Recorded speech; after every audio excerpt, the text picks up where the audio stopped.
Moods of the intellect, colors of the soul. You have to identify those low vibrational aspects of your ordinary self that are attempting to prevent you from ascending and moving forward, because they will gravitate towards areas of their own kind, sources of origin of which they have emanated from.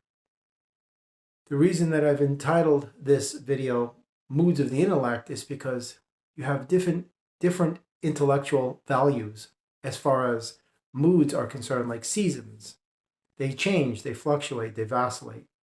Vastly different from the previous or to the one that's, soon to come.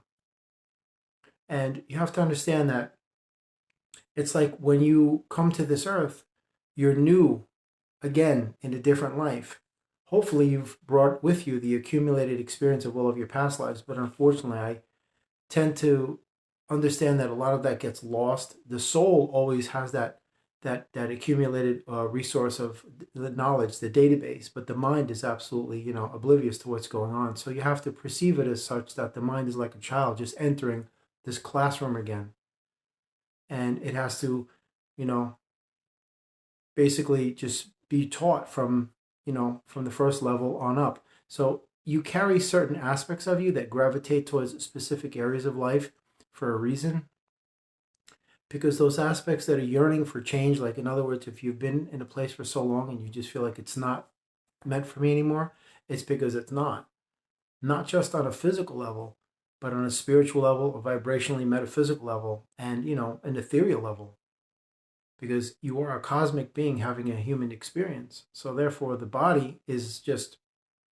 basically caught off guard to what's going on. It's completely oblivious to what's actually transpiring, but the soul knows that you need this process in order to gain the knowledge, the experiences, and the information in order to allow you to move on to another earth.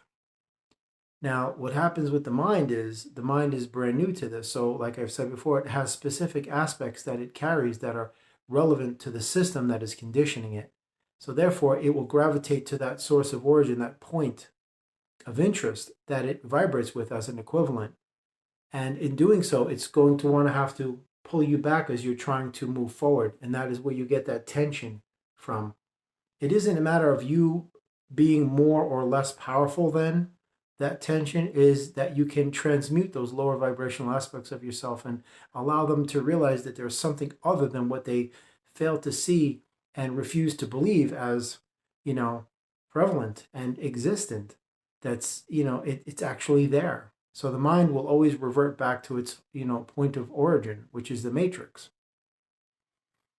When you identify all of your low vibrational aspects and you can, isolate them and you can transmute them, then you'll allow the mind to understand that there is something else. There's a higher self, because you understand that when you came into this world, they deliberately didn't tell you anything about who and what you are as a cosmic being.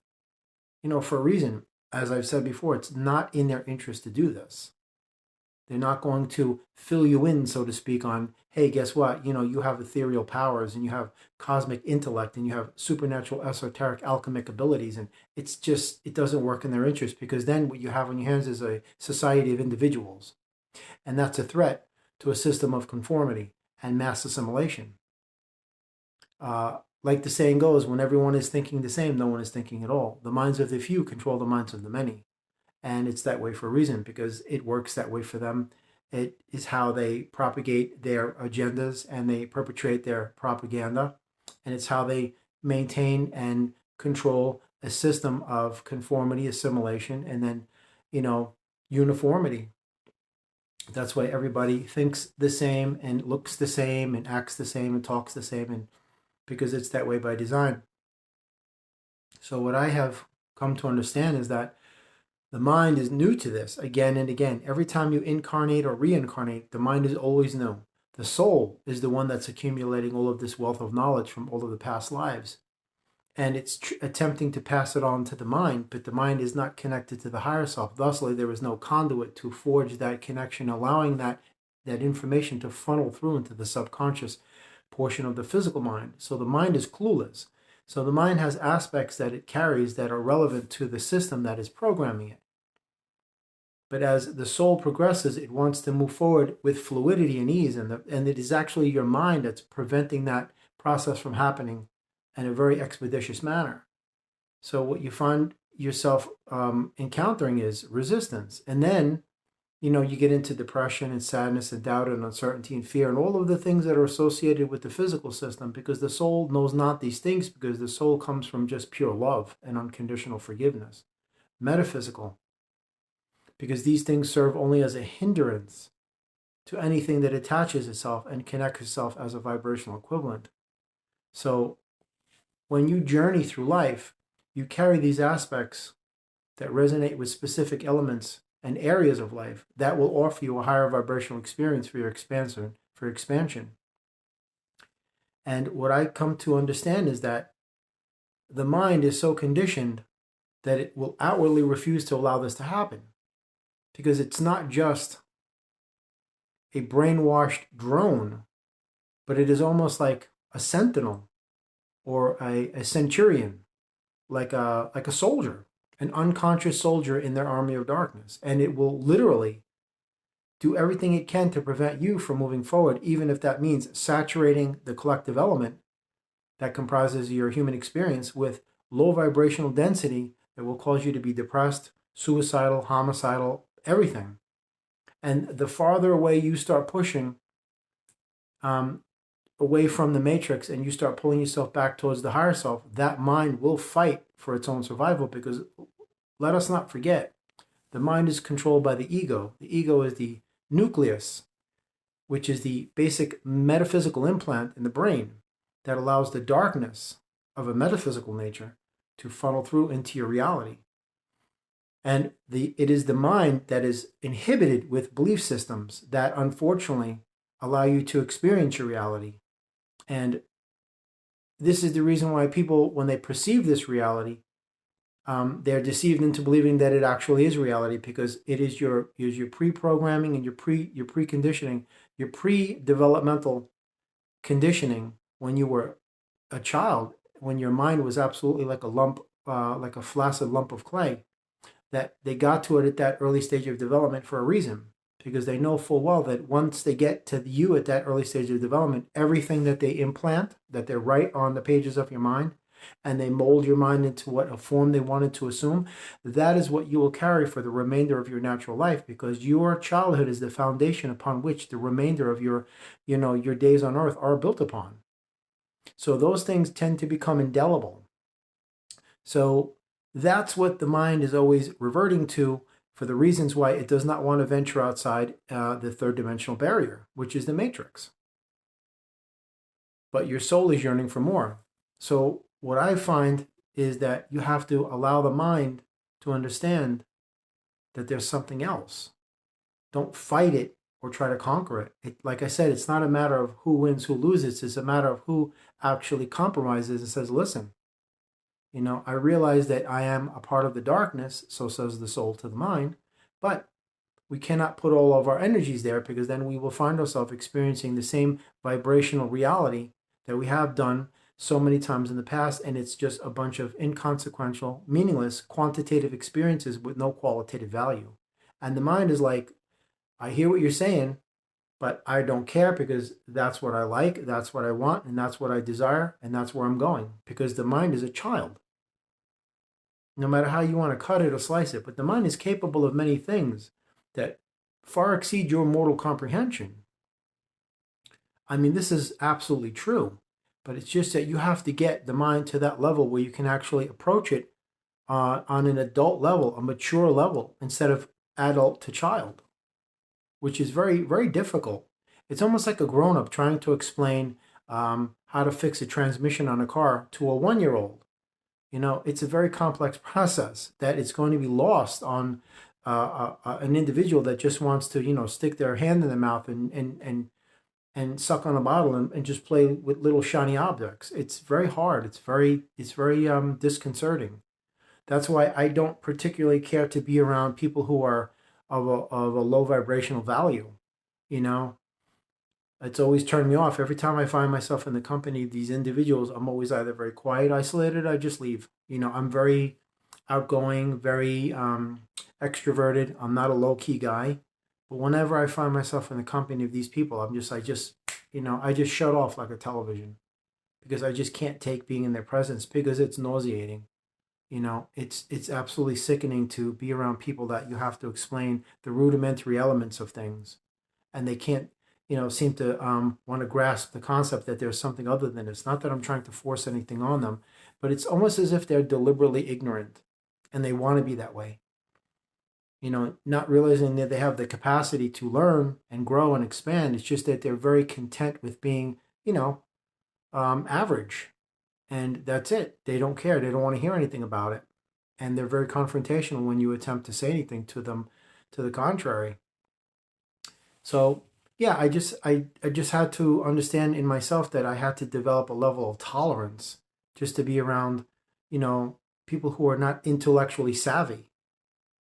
Because it's always best to always be around people of your level or a higher level because you can always learn something. You can learn something from everybody, but if you find yourself around low vibrational people constantly, the only place that you're going to be taken is a low vibrational experience and a valueless reality that has absolutely no meaning. No qualitative value will be assigned the signature of those experiences. So the whole purpose of this video is to explain why that we journey through life. You come here, it's to learn, it's to expand and grow. It isn't to just stay put and do the same thing.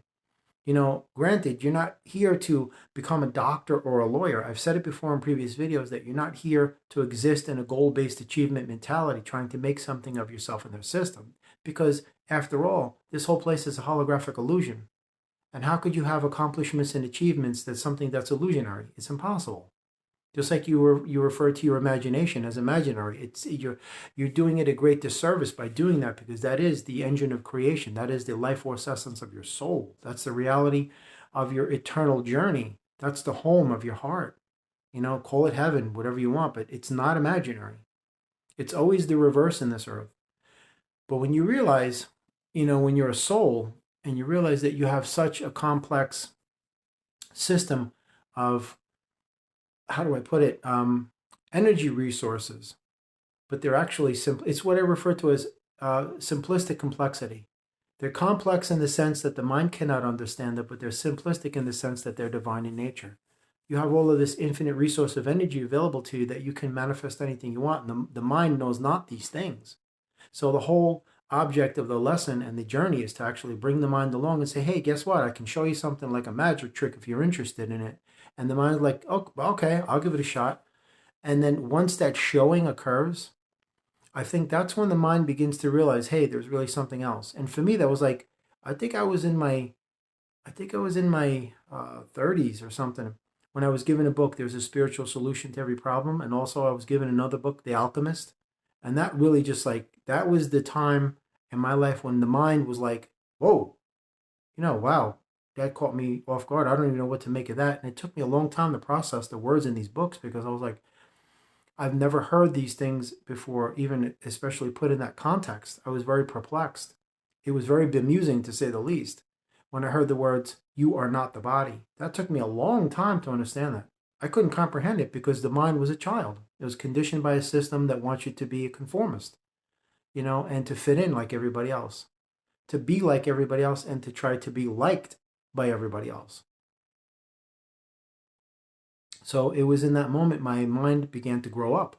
That was the awakening of my mind, and the soul was like just patiently waiting for this moment to happen. So I've realized that, it has to be a series of these things. You have to continually show the mind, hey, guess what? There's something here. And the mind will follow. The mind is not an ignorant child in the sense that it cannot be taught. It's just ignorant in the sense that it refuses to learn because it's stuck to that system. It's programmed. It's a cult that has conditioned and brainwashed and manipulated the mind into believing that we are all you are. We are all you have. This is all there is. Don't leave us. Because if you venture outside, you will die. Just like look at the movie The Village, 2004. That's telling you what they do to you. 2004 predictive programming, right to the T. But anyway, that's really what it is. It's just a series of you carrying specific aspects that resonate with specific elements that you gravitate to other parts of life. And once you get there, you become expanded and elevated and aware. And it's beautiful. It's just a never-ending sequence of those moments. that occur, but they're necessary. For me, I wasn't placed on this earth because I am an alien energy in a human body, but I'm here to bring in to help usher in the new generations coming in that will elevate this earth and bring it back to consciousness again, as the reptilians are attempting to create a dark star of unconsciousness. And that's my role here, to elevate the newer generations, to allow them to realize within themselves their unlimited transformative potential energies that they carry as cosmic beings, not as a finite, flesh and bone trained chimp, so to speak. So that's the reason why I do this channel. But I do realize within myself, there's, when I came to this earth as a child, I just felt like this place wasn't for me. I never fit in. I never will. I never associated myself with human beings. I just felt that they just were very off, very, something was very off-putting and very just dysfunctional about them. The things they get excited about, I couldn't wrap my head around, like getting drunk, getting high, throwing up, acting like a bunch of idiots. I was just like, I don't know what's so appealing about this. And the inherent dysfunctional nature of human beings is such that they're capable of such great things, but then they can just turn around and destroy everything in one fell swoop. And I just never understood that. Why isn't that you can't just maintain a constant of something to be good and just go in that direction? It's not in their nature. You have to understand how energy works. The soul can assume any form because the soul is malleable. But once the soul assumes a specific form, it takes on the characteristics and the personality and the traits of that form. It's like human beings have a specific energy signature to them as far as like a character, as opposed to an alligator or a blue whale or an eagle. They all follow predictive programming in the sense that this is like this is primitive. It's embedded in them. This is just primitive coding. Like they're just programmed to be this way by the universe. Like I remember when I had a bunch of cats. I had about 30 cats at one time, and I was looking out my kitchen window in the back, and I see my cats with their jaws were yammering like this, real quick, and they were all looking up. And I heard a bird in the gutter, and they were all looking up, and their jaws were rapidly yammering like this, and they were making a weird noise, and they were all doing it in unison. Then I realized that every specific form of creature has their own specific intrinsic character, their nature, these impulses and instincts that they follow, these predatory, hardwired characteristics and their traits. But they differ in the sense that the personalities are different like people, but just like people, they have things that they share that are very common amongst each other, like your ego and, like that. Pettiness, jealousy, envy, things of this nature. That's common. And envy is envy, ego is ego. It doesn't matter what body it assumes. Ego is in every animal, not just human beings. Dogs, cats, whales, fish, sharks, spiders. Ego is prevalent. And when the soul assumes a specific form, it takes on the characteristics of that form. Now, with humans, they're inherently contradictory because they'll take 3 steps forward and 9 steps back, and then wonder why it is they're not going anywhere in life. And it's the elements that you carry. It's the aspects of your personality that you carry that forces you to gravitate to elements outside yourself, beyond yourself, that will allow you to expand and shed that former self, and it allow you to grow and prosper on a multitude of levels. So that's the reason why you find yourself traversing life, and you bring the mind along so the mind can expand as well and learn on that journey, and hopefully realize that there's a connection that can be established and maintained to the higher self. And when that moment happens, then the mind is no longer the mind anymore. It becomes a unified element of the cosmos. It essentially becomes a newborn soul, that it's born into the 4th dimensional state of being. And that's when you break the 3rd dimensional barrier. See, the thing about the reptilians is that they can't break the 3rd dimensional barrier. I've already said this in a previous video. They carry DNA. Human beings don't have DNA. You have chromosomes. Your chromosomes are divine transceivers that allow you to send and receive signals both to and from the cosmos. This is what allows you to have 100% connectivity and 100% receptivity with 0% latency, if you are open enough to receiving the intuitive telepathic guidance from your angelic realm. And the mind is most certainly capable of doing this. But if you construe the mind as an infant soul, then you'll understand why I refer to it as an ignorant child. because the reptilians know full well what's going on. They know that they already own your mind. That's not the challenge. The coveted prize is the life force essence of your soul. That's what they want. They want to get through the mind to the soul. That's how they gain access. And what they hope to do is, through their cross-breeding programs, hybridizing the species, where these human females are abducted aboard these reptilian extraterrestrial craft, and they are, basically raped and inseminated with these reptilian seeds, that the reptilian DNA will somehow merge with the human chromosomes and they'll form this hybridized species, this like prototype being, and that will allow the reptilians to cross over into that bridge to the fourth dimension. And that's what they hope to do. But last, I digress. But getting back to the original topic of this video, it's all about you carrying aspects inside yourself that resonate with elements outside yourself that are you're feeling like you're being pulled towards, because it's basically, as you evolve from your last set of experiences in your former reality, your former identity, you're going to move forward. And what you're going to do is you're going to shed all of those aspects. They can't come. You learn from them, but you don't carry them with you. Just like I said, you learn from the pain, but you don't live it. And then when you feel impelled to move forward again in your journey, there's aspects waiting for you there that will allow you to expand and grow and prosper and flourish and so on and so forth. And it's a never-ending process. But this is not the only earth. And this is not the only life there is. So that's pretty much it. I mean, that's what I said, moods of the intellect. I mean, I always perceive it as like colors, shapes, sounds, seasons. You have winter, spring, summer, fall. You can construe spring and autumn as the transitional seasons that allow summer and winter to merge. Like if you see where winter ends, and you have the transitional season of spring, which brings you into summer. And then when summer ends, you have the transitional season of autumn. So these are transitional phases that we go through, preparing us for the next level, the next plateau, the next, phase that we're going to go into, the next area. And I always construe this as a necessary element of the progress of the developmental portion of our journey for the betterment of our soul on earth. And we will bring the mind with us. It has to come, or else what you wind up doing is the soul is forced to come back in human form again and redo the whole thing because the mind didn't quite get it that time around. And you have to repeat the whole process. The soul is always accumulating knowledge, information, awareness, and wisdom. And the mind, it's always a repeat. It always comes back to square one, kindergarten again, or nursery school, and has to keep being retaught and relearned. And the hope is that it somehow manages to remember the lessons from the past, because deja vu is past life experience, because you've come this way before. So that's what the hope of the universe is, to not have to keep sending you back here and again, because, a lot of people, when they pass over and they're sent back with two reasons. First, to allow you to understand that death is nothing to be afraid of, it's an illusion. Secondly, they're sent back because they didn't quite complete their tasks.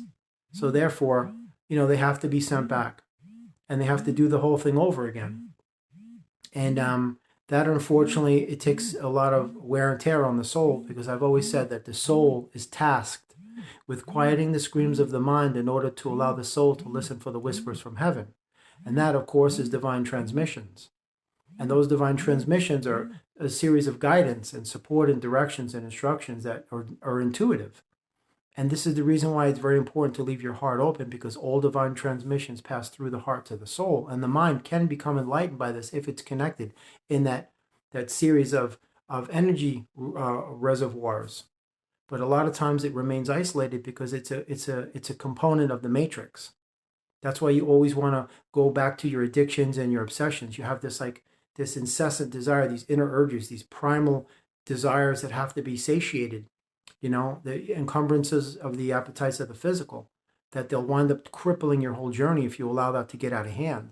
That's why you feel things creeping up on you, like voices saying, hey, go drink again, go smoke again, go do drugs, go indulge in gratuitous sex and with strangers, and go watch porn and whatever it is, go play those violent video games. That's what it is. It's the shadows of the mind passing into the soul saying, no, we won't allow this ascension to happen. We're going to stop it at any and all costs.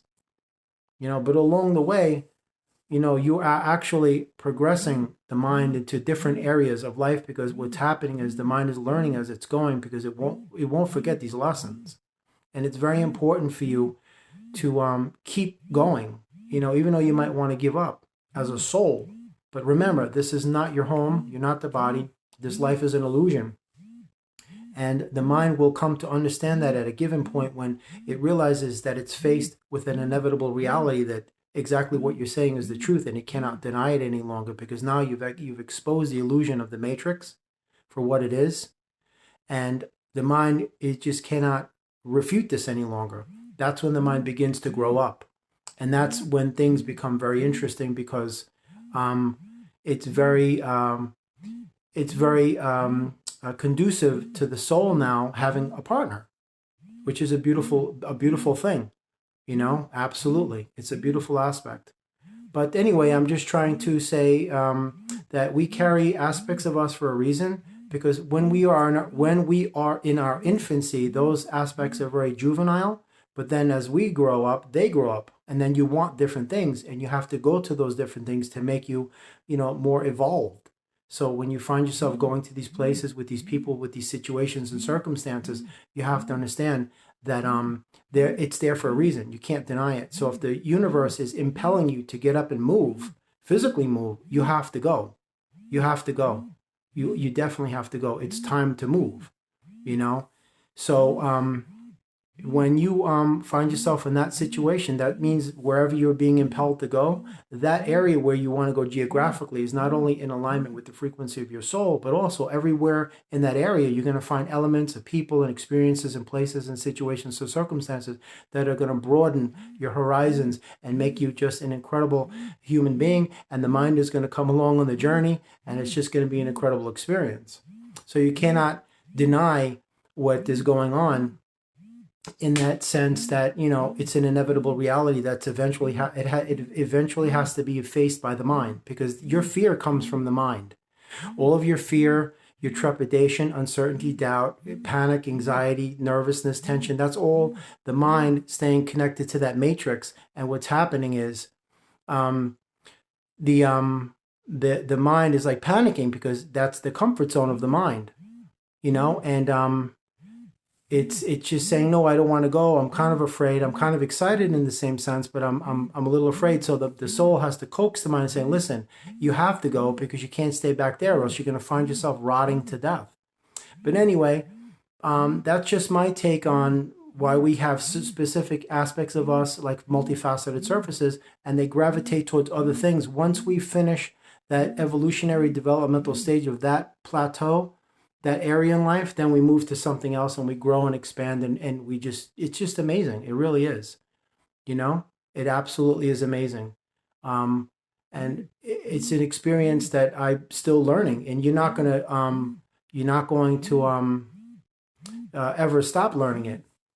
But I'm just going to cut the video, and I'm just going to say, I just created this video to just give you a little insight into just perhaps thinking about things in a different way, and seeing things in a different way, and it'll also add like a modified characteristic to your perceptive lens. But anyway, peace, God bless you, and I hope this video served a positive purpose. Amen.